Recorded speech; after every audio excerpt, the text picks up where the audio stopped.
Mais bonjour, bienvenue dans cette nouvelle vidéo. Bonne année si vous regardez cette vidéo en tout début d'année. À l'heure où je tourne cette vidéo, nous sommes le 2 janvier 2021. Déjà, mon Dieu que le temps passe vite. Et j'ai pour habitude entre le 1er et 2 janvier, chaque année, de me poser des questions. C'est pas exactement ce que j'appellerais des bonnes résolutions.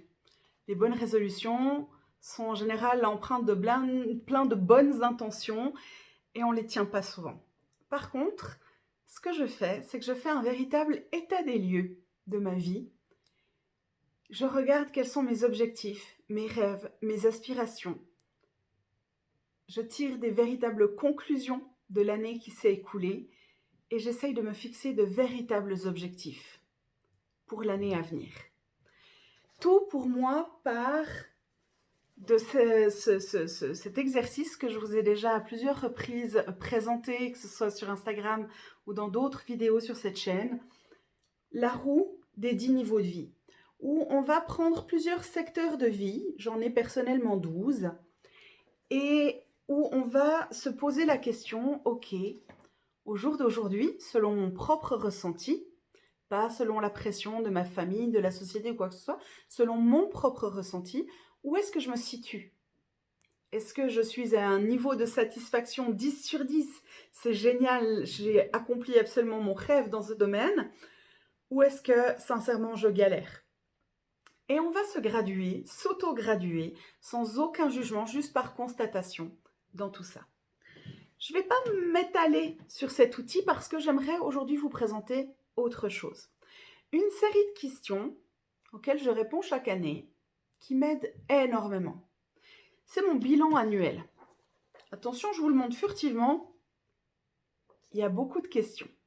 Donc ces questions, je vais les énumérer. Je ne vais pas m'amuser à faire trop de montage et à vous écrire chacune des questions. Donc je vous invite, si ça vous intéresse vraiment, à soit rejoindre un de mes cours en ligne où on va prendre vraiment le temps d'énumérer tout ça. Il y a notamment un cours Boost ta vie qui va reprendre bientôt pour voir les 6 savers du Miracle Morning et voir comment on peut appliquer ces super outils à sa vie quotidienne pour pouvoir aller de l'avant et se trouver, se connaître et s'épanouir tout simplement. Voilà. Ou alors un cours où vraiment on vient sur les objectifs, où on peut mettre en place la roue des 10 niveaux de vie, où on peut vraiment se poser les bonnes questions et puis constater sa vie pour aller plus loin. Voilà. Donc, il y a différents cours qui se font. Je ne diffuse très peu les dates. Donc, si ça vous intéresse, rentrez en contact avec moi et puis on en parlera. Donc, dans ce bilan, il va y avoir 6 catégories différentes. La première catégorie a très peu de questions, c'est celle que j'appelle le bilan.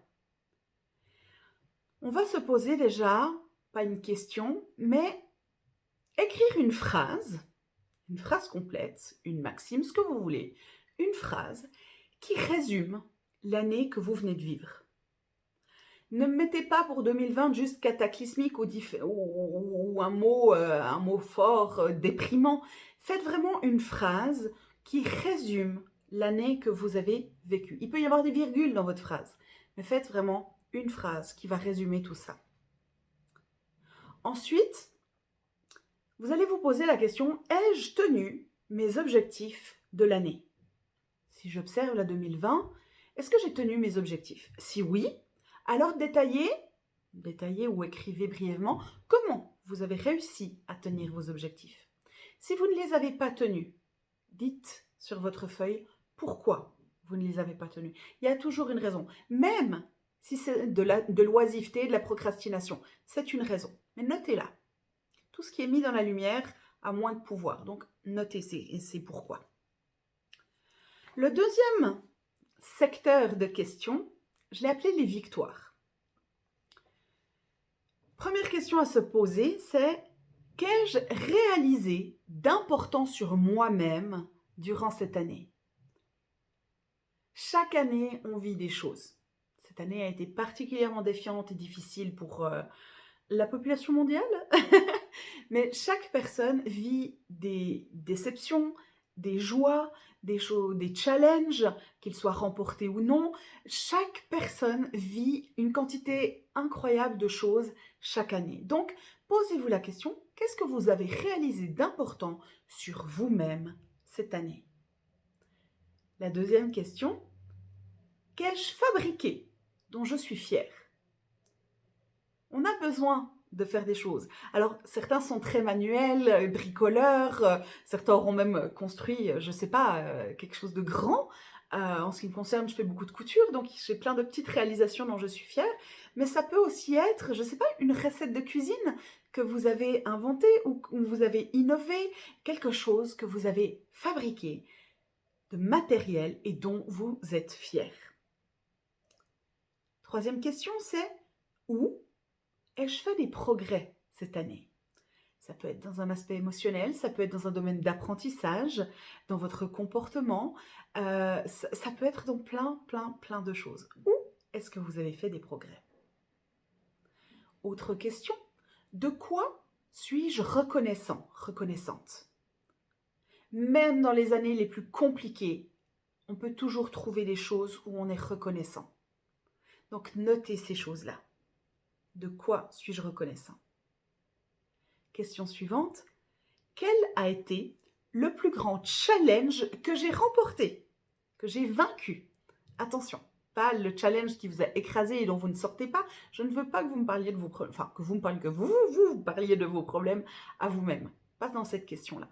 Donc, quel a été le plus grand challenge que j'ai remporté cette année? Et ensuite, on va clore ces victoires en se remémorant, quel a été votre plus grand moment de rire durant cette année écoulée. Le rire, c'est tout. Le rire, c'est de l'oxygène. Le rire, ça ponctue une vie. Le rire, ça donne de l'énergie pour continuer. Quand on a régulièrement des moments de rire, ça donne du courage pour vaincre tous les autres moments. Quel a été votre moment de rire le plus important cette année? Prochaine catégorie, je crois que c'est la plus longue. Je l'ai appelée les changements. Enfin, je l'ai appelée. Même si j'ai beaucoup développé cette méthode, je dois dire que tout le mérite ne m'en revient clairement pas. Ça fait des années que je me suis inspirée de livres, de professionnels du développement personnel, même de la Bible, de youtubeuses qui appliquent ces méthodes-là, ces questions. Je les ai simplement enrichies par ce que j'appliquais déjà ou ce que j'ai pris dans d'autres méthodes. Donc, quand je dis j'ai appelé, c'est parce que sur ma feuille, je l'ai nommé comme ça. C'est pas parce que j'ai inventé cette méthode. Voilà, c'était juste un petit aparté. Donc, les changements. Première question, ai-je tenu mes objectifs de l'année écoulée? C'est à peu près la même question qu'on avait dans le bilan, mais là, vous allez simplement répondre oui ou non. Ai-je tenu mes objectifs? Sans détailler le oui ou le non, le pourquoi, du comment, quels objectifs ou pas. Juste oui ou non. Deuxième question, qu'ai-je appris cette année? Et là, je ne parle pas dans les victoires de ce que vous avez appris sur vous-même, mais quelque chose d'intellectuel ou une compétence que vous avez appris cette année. Ensuite, de quelle manière ma vie a-t-elle évolué cette année? Comme je disais avant, chaque année, on change. J'ai même presque envie de dire chaque jour, on change un peu. Donc, comment votre vie a évolué? Là, ça peut être en bien, ça peut aussi être en moins bien, mais essayez de vous concentrer sur le positif. Ensuite, qu'est-ce qui a changé en moi? À l'intérieur, dans mon cœur, dans mes émotions, dans mes pensées, qu'est-ce qui a changé? Est-ce qu'il y a eu un déclic, quelque chose qui s'est passé? Question suivante, quelle a été ma plus grande révélation ou ma plus grande leçon apprise? On est des fois confrontés à des choses qui nous impactent. C'est-à-dire, ah ouais, alors ça, j'y avais pas pensé avant. On se ramasse des fois des sacrées baffes dans la figure aussi. Parfois, on tombe de haut. Tout ça, soit on peut le prendre comme un coup du sort, soit on peut le prendre comme une leçon. Quelque chose qui n'est pas très agréable à recevoir, mais qui nous fait grandir, qui nous fait penser autrement, qui nous fait changer. Donc, quel a été ce moment déclencheur, cette grande leçon, cette révélation vécue? Ensuite, quelle leçon dois-je tirer de cette année pour changer mon futur? Là encore une fois, on va faire un espèce de rétroactif de l'année et se dire, ok, ça, c'était l'année qui vient de s'écouler. Maintenant, si je veux que ça se modifie, si je veux améliorer mon futur, quelle leçon est-ce que je dois tirer de cette année qui vient de s'écouler pour aller vers autre chose? Question suivante, que changerais-je si je pouvais revenir en arrière? C'est pas possible. Mais quand même, de constater que si on avait pu changer quelque chose et qu'on avait eu le pouvoir de le faire, qu'est-ce que ça aurait été? Parce qu'en fait, de faire cet exercice mental, de revenir en arrière pour imaginer changer les choses, ça nous permet en fait de mettre une petite case dans notre cerveau et quand on sera éventuellement reconfronté à cette chose qu'on n'a pas aimée, qu'on veut changer dans le futur, c'est-à-dire, non mais ça j'ai déjà vécu, j'en veux pas, je voulais même le changer. Donc non, non, non, non, non, non, non, je veux pas vivre les choses de la même manière, je fais différemment. Sincèrement, c'est un outil qui est très puissant. Essayez-le. Autre question, et la dernière de cette catégorie, en quoi ma vie a-t-elle changé en positif?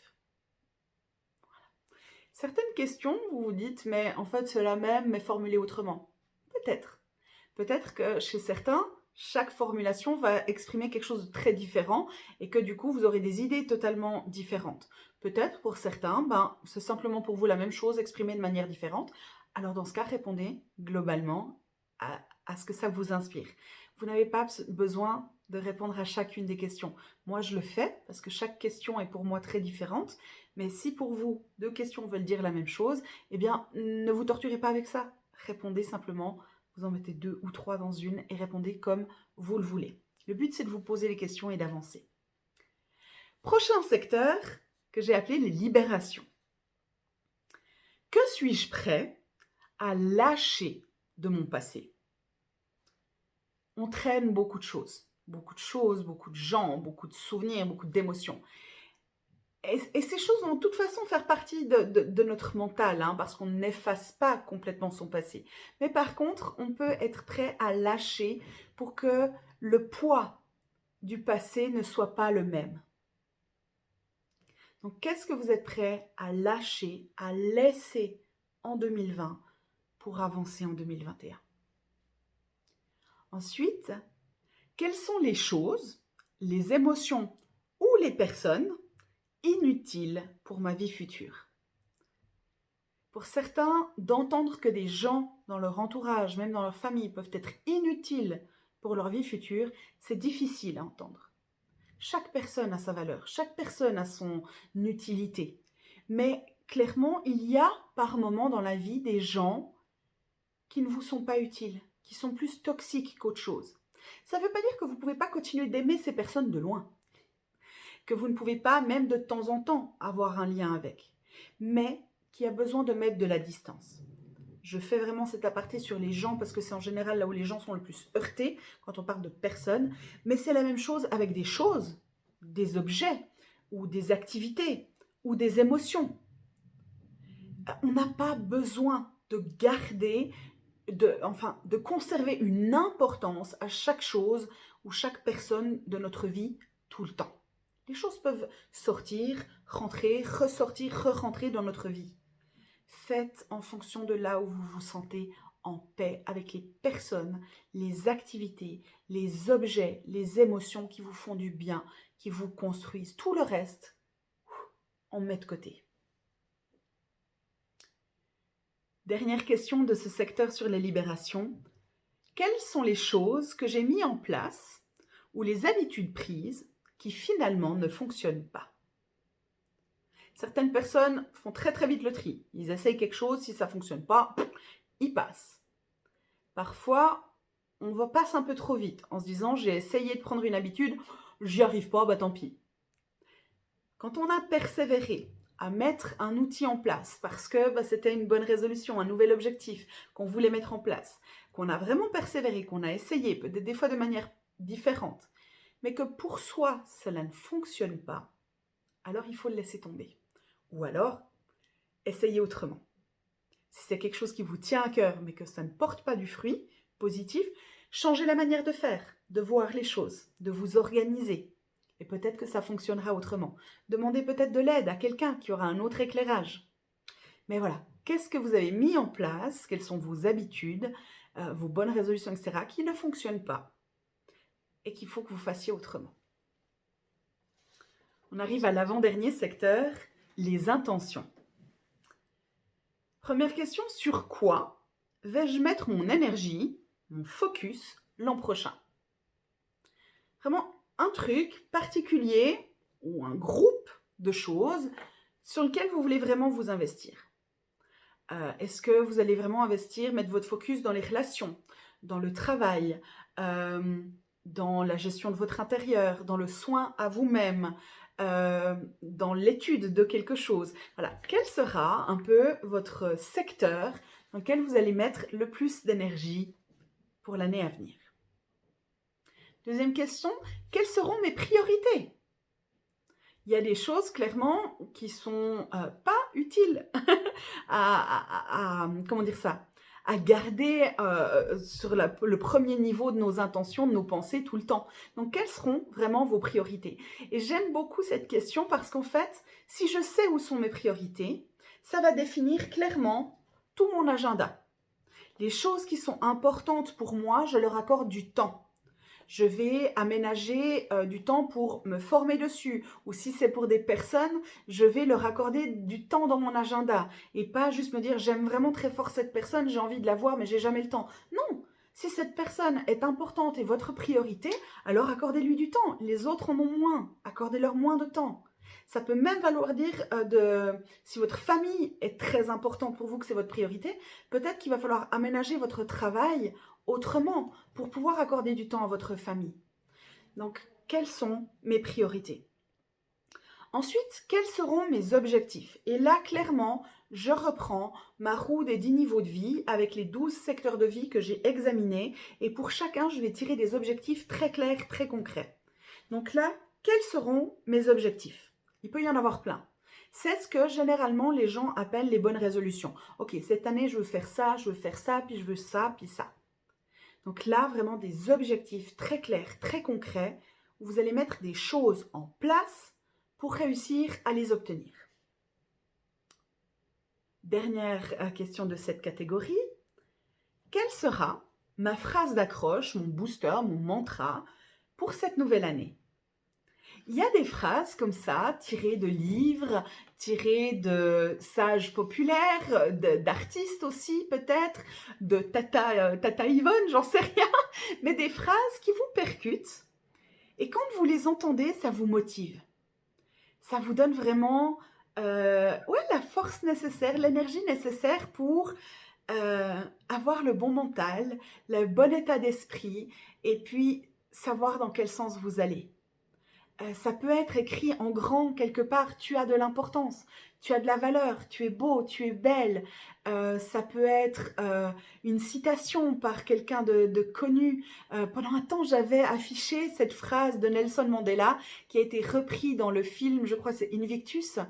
Je suis le capitaine de mon âme. Alors, je ne saurais plus vous redire toute la phrase, mais voilà, c'est quelque chose qui m'avait impacté et qui m'avait porté pendant plusieurs mois. Le fait de pouvoir reprendre les choses en main. Enfin, voilà, il y a plein de phrases comme ça, de livres pleins de sagesse qui peuvent vous porter pendant un temps ou pendant votre année entière. Donc écrivez-en une et mettez-la, vraiment là c'est important, vous la mettre à un endroit où vous le voyez, que ce soit le fond d'écran de votre téléphone ou que ce soit sur votre porte de frigo, dans votre chambre, sur la porte d'entrée de votre appartement, mettez-la à un endroit où vous allez la voir régulièrement. Dernière catégorie, la conclusion. De tout ce que l'on a dit, de toutes ces phrases auxquelles vous avez répondu, quel sera mon objectif numéro 1, mon number one cette année? On peut des fois se poser plein de bonnes résolutions, plein d'objectifs concrets, mais on n'a pas toujours l'énergie à mettre partout. Et si on se dit que tous ont la même importance et qu'il faut absolument tenir la liste de tout ce qu'on s'est dit, de tout ce qu'on s'est voulu, ça peut être une pression qui est forte. Et surtout, si on n'y arrive pas, ça va créer beaucoup de culpabilité, un sentiment de ne pas être à la hauteur. Et ça, c'est faux. Et ce n'est pas l'objectif de toute cette liste, clairement pas.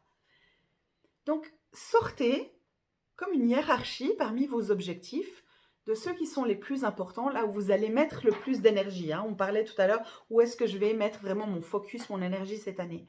De tout ça, de toute cette graduation de vos priorités, sortez vraiment le number one, celui auquel vous allez aménager du temps dans votre agenda, prendre des mesures dans l'immédiat pour réussir à le tenir, pour réussir à changer votre vie sur ce point-là. Peut-être que vous allez très vite l'atteindre. Et dans ce cas, bravo. Et si c'est le cas, eh bien vous en reprenez un autre dans la liste et vous avancez. Il y a certains objectifs que vous allez travailler plus ou moins en même temps, même des fois sans même y penser. Simplement le fait de l'avoir posé sur une feuille, d'avoir dit je veux que ma vie aille dans ce sens-là, ça suffit à ce que la vie s'en arrange et vous amène à cet endroit-là. Mais celui qui vraiment a de l'importance, que vous ne voulez pas laisser tomber parce que vraiment ça vous ferait du bien, parce que vous en avez besoin, alors mettez-le en priorité. Aménagez du temps, organisez toute votre vie autour de cet objectif pour aller à la poursuite du bonheur. Dernière question de cette catégorie et de toutes les catégories. Si je ne devais retenir, on revient en arrière, si je ne devais retenir qu'une seule chose positive de l'année qui vient de s'écouler, quelle serait-elle ? De 2020 ou 2000, je ne sais combien si vous regardez cette vidéo dans les années à venir, de 2020 qui vient de se finir. S'il y avait une chose positive que vous avez vécue, que vous voulez retenir, qu'est-ce que ce serait ? Finalement, c'est peut-être un grand moment de joie, mais c'est peut-être aussi une sacrée leçon qui, au lieu de vous accabler, vous avez eu le mental suffisant, la force nécessaire pour le tourner en vraie bonne leçon et finalement vous en gardez un bon souvenir. Vous êtes reconnaissant d'avoir vécu ça. Voilà. Qu'est-ce que c'est cette chose, grand moment de joie ou sujet de reconnaissance, vraiment que vous voulez garder en mémoire de cette année ? Toutes ces questions, bien sûr, vous pouvez y répondre d'une manière mentale. Les prendre et pendant que je parle ou mettre pause entre deux, y répondre. Mais je vous invite vraiment à prendre un carnet et à noter ces questions et surtout à noter les réponses. Pourquoi ? Déjà parce que on n'a pas toujours l'espace mental pour répondre tout de suite à toutes les questions. Et si on se dit je le ferai plus tard, finalement on le fait jamais. On le fait rarement plus tard. Mais aussi pour que vous puissiez d'année en année garder une trace des choses. C'est une des raisons pour lesquelles j'aime tellement le bullet journal. Mais ça peut être un agenda tout simple, ça peut être un journal intime. Parce que, en fait, de relire mes années passées, et je l'ai même vécu là l'autre jour en relisant mes carnets de notes de quand j'étais à l'école. Et pourtant, qu'est-ce que ça date, hein ? Ça fait bien 20 ans, même plus 30 ans pour certains. Ouf, ouais, plus de 30 ans pour certains. Mon Dieu. Donc, de relire tout ça, relire les étapes, relire les choses que j'ai vécues, ça fait du bien. Parce que des fois, on garde des mauvais souvenirs de choses.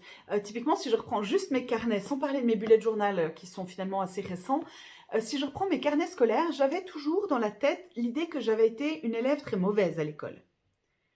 L'école, c'est pas mon truc. J'aime pas trop les études. Et j'avais vraiment gardé ça en mémoire. Et finalement, quand j'ai relu mes carnets scolaires, en fait, j'ai réalisé que mes notes, elles n'étaient pas si dégueulasses que ça.